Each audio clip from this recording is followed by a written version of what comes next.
میرانا ان کا کام تھا۔ وَكَانَ يَأْمُرُ أَهْلَهُ بِالصَّلَاةِ وَالزَّكَاةِ وَكَانَ عِندَ رَبِّهِ مَرْضِيًّا۔ اب دیکھیں کہ اللہ تعالیٰ کو یہ اپنے بندے کتنے پیارے ہیں، نبوت اور رسالت کتنا بلند منصب ہے، کتنا اونچا مرتبہ ہے کہ اللہ اپنے بندوں کا تذکرہ کرتا جیسے کوئی نعت خان تھکتا نہیں نا، ایسے بیان کرتا چلتا۔ تو اسماعیل علیہ السلام کا کہا کہ ایک تو کہ اپنی حالت اس کی وہ تو درجہ بیان کر دیا کہ جو اللہ تعالیٰ کا حکم ماننے کا حق تھا اس نے ادا کیا، اور جو وعدے رب سے کیے پورے کیے، مگر اسی پر بس کی نہیں۔ فرمایا وَكَانَ يَأْمُرُ أَهْلَهُ بِالصَّلَاةِ وَالزَّكَاةِ، وہ اپنے گھر والوں کو بھی، اپنے ماننے والوں کو بھی نماز اور زکوٰۃ کا حکم دیتا تھا۔ جو دین اسے ملا تھا وہ زیادہ نمونہ ہمارے لیے آیا کہ جو صرف اپنی حد تک نیک بنتا نا کہ میں اپنی کملی کو بچا کر لے جاؤں اور جنت میں چلا جاؤں، یہ کوئی شے نہیں۔ کوشش کرو کہ جو دوسرے ڈوب رہے نا ان کو بھی بچاؤ، ان کا ہاتھ پکڑو۔ اسی لیے سعدی رحمۃ اللہ علیہ فرماتے ہیں نا کہ میں نے دیکھا کہ ایک شخص خانقاہ چھوڑ کر مدرسے میں آ گیا، پہلے خانقاہ میں چلا گیا درویشوں کے پاس، نفل پڑھتا، روزے رکھتا، پھر چھوڑ دیا اور علماء کے پاس آ گیا، پڑھنے پڑھانے میں لگ گیا۔ تو میں نے کہا تو نے کیا فرق دیکھا؟ گفتم میں آنے عالم و عابد سے فرق بود تا اختیار کر دی ازائیں فریق ہے، کہ عالم میں اور عبادت کرنے والے میں کیا فرق نظر آیا کہ تو نے عابدوں کو چھوڑ دیا، عالم کے پاس آ گیا۔ گفتاں گلیم خیش برومی برز موج، اس نے کہا وہ عابد کیا کہ اپنے کمبل کو بچا کر لے جانا چاہتا کہ میرا کمبل نہ گیلا ہو، وہیں جہد می کناد کے بغیرت غریق۔ اور سچا عالم ہے تو وہ کوشش کر رہا دن رات کہ جو دوسرے ڈوب رہے ہیں میں ان کو بھی کنارے پر لے جاؤں۔ اس لیے ان کا کام پیغمبروں والا کام ہے۔ تو فرمایا اسماعیل علیہ السلام بذات خود بھی کامل تھا، اور اپنے گھر والوں کو اور اپنے ماننے والوں دونوں ہی ٹھیک ہیں۔ گھر والے قرابت دار بھی ہو سکتے ہیں، نبی کی امت بھی اس کا اہل ہی ہوتا۔ تو اس سے یہ بات ملی جو قرآن پاک کہتا ہے کہ بندہ مومن کو چاہیے کہ اگر وہ واقعی مانتا کہ دین برحق ہے تو اپنی اولاد کو، اپنے رشتہ داروں کو، دوستوں کو بھی کوشش کرے کہ اس نعمت میں شریک کرے، ورنہ یہ تو اس کے جھوٹے ہونے کی علامت ہوگی نا کہ اتنی اعلیٰ چیز ہے تو تم اپنے بچوں کو بھی نہیں دینا چاہتے۔ تم بڑے کنجوس اور بے رحم ہو کہ خود جنت میں جانے کی فکر ہے، یہ بیچارے جہنم کو جا رہے ہیں اور کوئی۔ اسی لیے اللہ تعالیٰ نے کہا قوا انفسکم واہلیکم نارا، خود بھی اپنے آپ کو آگ سے بچاؤ، اپنے جتنے گھر والے ہیں کوشش کرو۔ اگر وہ ڈوب جائیں جیسے نوح علیہ السلام اور لوط علیہ السلام کی بیویاں غرق ہو گئی، ہوتی رہے، تم تو کوشش کرو، اپنی طرف سے کوئی کسر نہ چھوڑو۔ اور اسی طرح سورہ آگے آ رہی توحا، اس میں بھی کہا کہ اپنے گھر وَأْمُرْ أَهْلَكَ بِالصَّلَاةِ، اپنے گھر والوں کو بھی نماز کا کہا کرو، وَاصْطَبِرْ عَلَيْهَا، اور اس پر جمے رہو۔ تو بیان کرنے والا کہتا ہے کہ ہم حضرت عمر رضی اللہ عنہ کے پاس سوتے تھے تو یہی دیکھتے تھے کہ وہ تہجد کے وقت اٹھتے، پھر گھر والوں کو بھی جگاتے، اور یہی آیت اس وقت پڑھتے وَأْمُرْ أَهْلَكَ بِالصَّلَاةِ کہ اللہ کہتا گھر والوں کو بھی کہو۔ اور اللہ کے رسول علیہ السلام نے حضرت ابو سعید خدری، ابو ہریرہ رضی اللہ عنہ کہتے ہیں، فرمایا کہ اللہ اس گھر والوں پر رحم کرے کہ اگر بیوی کو جاگ آئی تہجد کے وقت اس نے اپنے خاوند کو جگایا، خاوند جاگا بیوی کو جگایا، اگر نہیں جاگا چھینٹے مارے اس کے منہ پر، اور انہوں نے 2 رکعتیں اٹھ کر پڑھ لی نا تو اللہ تعالیٰ انہیں ذاکرین میں لکھ دیتا کہ انہیں اللہ یاد ہے۔ یہ گھوڑے بیچ کر نہیں سوئے، فکر ہے کہ ایک دن اللہ کی عدالت میں جانا، بیچارے لوگ سوئے ہوئے ہیں گرم بستروں پر، یہ اٹھ کر میرے سامنے چیخ رہے ہیں۔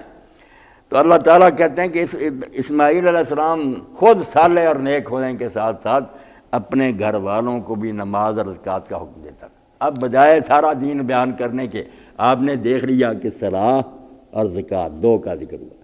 ابھی محترم حکیم صاحب بیان کر رہے تھے کہ اللہ کا دین کیا ہے، حقوق اللہ، کچھ اللہ کے حق ہیں جس نے بنایا اس کا شکر ادا کرو، اس کے گن گاؤ، اس کی تعریفیں کرو، اس کے سامنے جھکو، اس کا ادب اور تعظیم بجا لی۔ یہ صلاۃ نماز مقرر ہو گئی، اور جس دن سے دین شروع ہوا آدم علیہ السلام سے اسی وقت سے آ رہی، کوئی دن ایسا نہیں آیا کہ دین میں یہ نماز نہ ہو۔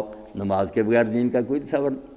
آپ دیکھتے ہیں کہ وہ طائف والے جب اسلام لانے کے لیے مجبور ہو گئے، جب سارے عرب میں دین پھیل گیا تو جنہوں نے پتھر مارے تھے خود آئے مدینہ، پھر مسلمان ہونے لگے اور کہنے لگے اللہ کے رسول ہم یہ منوانا چاہتے ہیں کہ ہم جو ہے نا زکوٰۃ نہیں دیں گے۔ آپ نے فرمایا ٹھیک ہے، ہم جہاد میں حصہ نہیں لیں گے، منظور۔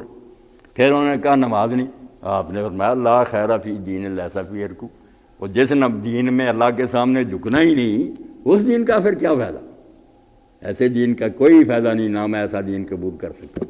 بعد میں لوگوں نے کہا کہ اللہ کے رسول وہ بھی حکم اسی طرح کے فرمایا نہیں، ان کا وقت جب آئے گا نا اس وقت تک یہ اس طرح تیار ہو جائیں گے، خود زکوٰۃ لے کر آئیں گے، خود جہاد کے لیے شوق ظاہر کریں گے۔ میں ضد کرتا تو رکاوٹ پڑ جاتی، حکم سے دین کا نقطہ۔ نماز تو ابھی آ جانی تھی، میں اگر مان جاتا یہ نماز نہ پڑھتے سارا گناہ میرا ہوتا، اس لیے نماز نہیں، نماز کے بغیر دین کوئی نہیں۔ اور دوسرا زکوٰۃ، حقوق العباد۔ اب حقوق العباد اس بندے سے زیادہ کون ادا کرے گا جو اپنی محنت کی کمائی شوق سے دوسروں پر لٹائے اور خرچ کرے اور اس میں اس کو لذت آئے، اس سے بڑھ کر پھر دوسرے حقوق کیوں نہ وہ پورے کرے گا۔ جو مال تک اپنا لٹا دیتا ہے اللہ کی رضا کے لیے حاجت مندوں پر، اور کون سی کسر رہے گی؟ پھر اور کون سی ہمدردی جو نہ کرے گا؟ مال ہی تو سب سے بڑی رمائش ہے، جس کے بارے میں کہنے والے کہتے ہیں اگر جان چاہتے تو لے رہو، مال چاہتے تو نہ ہے۔ کنجوسی ایسی بری بات ہے۔ تو کہا کہ اسماعیل علیہ السلام اپنے گھر والوں کو جب یہ دو نام لے دیے جاتے ہیں نا قرآن میں کہ نماز اور زکوٰۃ، وہاں ہی نہیں رکنا، سمجھ لینا کہ یہ عنوان ہے، صلاۃ عنوان ہے حقوق اللہ کا، زکوٰۃ عنوان ہے حقوق العباد کا۔ یہ کہہ دو کہ وہ بندوں کا حق بھی ادا کرنے کا حکم دیتا تھا اور اللہ کا حق ادا کرنے کا بھی حکم دیتا تھا۔ اور ساتھ جو اللہ تعالیٰ نے کہا اللہ اکبر وکان عند ربہ مرضیہ، اللہ رحمت کرے امام فخر الدین رازی پر، وہ کہتا وہذا نہایۃ فی المدح۔ اب اس سے آگے ایک حرف بھی باقی نہیں رہا تعریف کا کلمہ کہنے کے لیے، اور کیا کہنا ہے؟ ساری دنیا سوچے کیا کہے گی اس سے، وکان عند ربہ مرضیہ، کہ اسماعیل اپنے رب کے ہاں پسندیدہ تھا، وہ رب کی مرضی کا تھا، جس معاملے میں اللہ نے اس کو جانتا وہ معیار پر پورا ہوتا، جیسا اللہ چاہتا ہے نا کہ میرا بندہ ایسا بنے، اسماعیل علیہ السلام ہر معاملے ویسا ہی تھا۔ وہ کہتے ہیں والمرضی عند اللہ، اللہ کے ہاں تو وہی پسندیدہ ہوگا، والفائز فی کل طاعت باعلی درجات، ساری نیکیوں میں جو چوٹی کے درجے پر ہوگا نا وہ اللہ کے معیار پر پورا ہوگا، باقی سب میں کمی ہے، جس کو اللہ کہتا ہے یہ ہے میری مرضی کا، وَكَانَ عِندَ رَبِّهِ مَرْضِيًّا، وہ رب کے ہاں بالکل اللہ کی مرضی کا تھا، اس کا پسندیدہ تھا، جیسا بندہ رب کو چاہیے وہ ویسا ہی تھا، کسی معاملہ میں اس نے رب کو ناراض نہیں کیا۔ اس لیے اللہ تعالیٰ نے فرمایا ہے یہ اولاد جو ہے نا اسماعیل علیہ السلام کی، ان کو بتاؤ کہ تم نے نماز بھی ضائع کر دی ہے۔ سورہ انفال میں آتا کہ نماز اب تمہاری رہ گئی کیا، نہ رکوع ہے نہ سجدے، نماز کا کوئی طریقہ، تالیاں بجاتے ہو، بھجن گاتے ہو، خانہ کعبہ کے گرد ایسے ہی تھا نا، تالیاں بجاتے پھرتے تھے، گیت گاتے پھرتے، جیسے اب ہمارے یہاں محفلیں ہوتی ہیں۔ تو اللہ نے کہا مقام تصفیہ رہ گیا، نہ ابراہیمی نماز ہے نہ وہ رکوع سجدے ہیں، یہ گیت گاتے پھرتے ہو۔ اور زکوٰۃ کے بارے میں کہا کہ تم کنجوس ہو گئے، فذلک الذی یدعو الیتیم، یتیموں تک کو دھکے دیتے، تم غریبوں کو کھانا نہیں کھلاتے اور متولی بنے ہوئے خانہ کعبہ، اور جن کا باپ کہتا تھا کہ زکوٰۃ دو، ان کا حال یہ ہو گیا کہ یتیم کو دھکے دیتے ہو، مسکین کو کھانا تک نہیں کھلاتے۔ شرم کرو، نام لیوا کن کے، وارث کن کے کہلاتے اور طرز عمل تمہارا کیا؟